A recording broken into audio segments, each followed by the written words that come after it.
Hello दोस्तों, नमस्कार।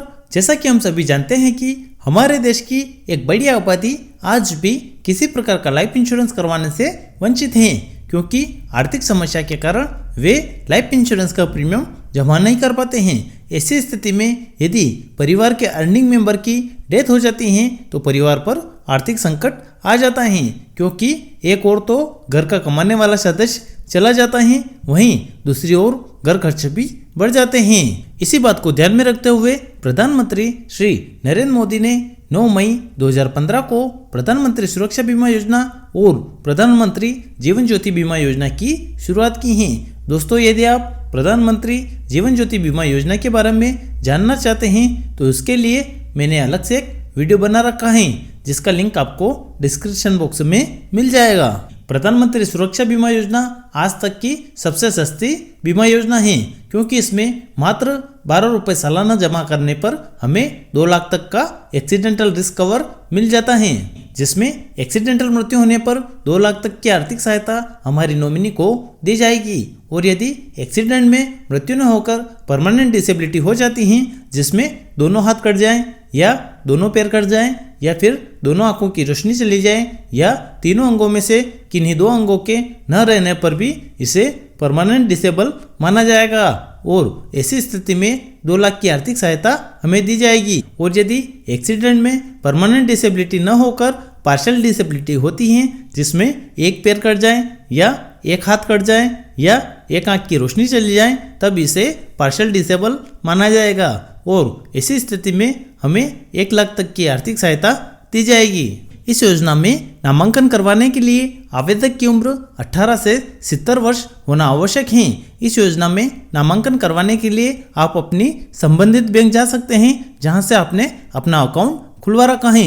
यदि आपने एक से अधिक बैंक में अपना अकाउंट खुलवा रखा है, तब भी आप केवल एक ही बैंक से इस योजना के साथ जुड़ सकते हैं। इस योजना के अंतर्गत 1 जून से 31 मई तक हमें रिस्क कवर प्रदान किया जाता है और इस योजना का प्रीमियम प्रति वर्ष 25 मई से 31 मई के बीच में हमारे अकाउंट से ऑटो डेबिट कर लिया जाएगा।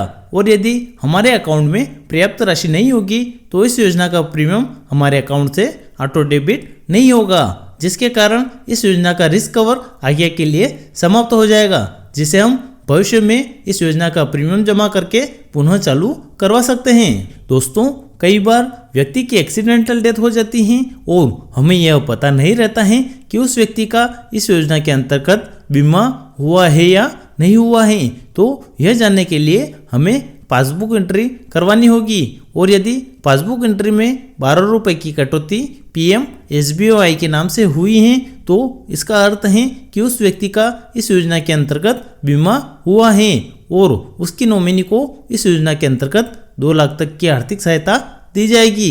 इस योजना में क्लेम करने के लिए हमें उस व्यक्ति की संबंधित बैंक जाना होगा, जहां से उसने अपना बीमा करवा रखा है। वहां पर हमें क्लेम फॉर्म भरना होगा। क्लेम फॉर्म हमें बैंक से मिल जाता है या फिर हम इसे ऑनलाइन भी डाउनलोड कर सकते हैं। क्लेम फॉर्म में हमें कुछ सामान्य जानकारियां भरनी होती हैं। यदि एक्सीडेंटल डेथ हुई है तो panchnama report, FIR report, postmortem report, hospital report, death certificate और कुछ अन्य दस्तावेज लगाने होंगे। और यदि परमानेंट डिसेबिलिटी या पार्शियल डिसेबिलिटी होती हैं तो डिसेबिलिटी सर्टिफिकेट के साथ हॉस्पिटल की रिपोर्ट और कुछ अन्य डॉक्यूमेंट लगाने होंगे।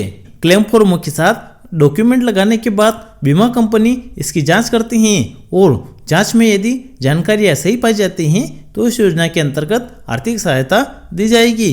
दोस्तों, आज के वीडियो में बस इतना ही। मिलते हैं नेक्स्ट वीडियो में। तब तक आप हमारे चैनल को सब्सक्राइब करें, वीडियो को लाइक करें और बेल आइकन अवश्य दबाइए।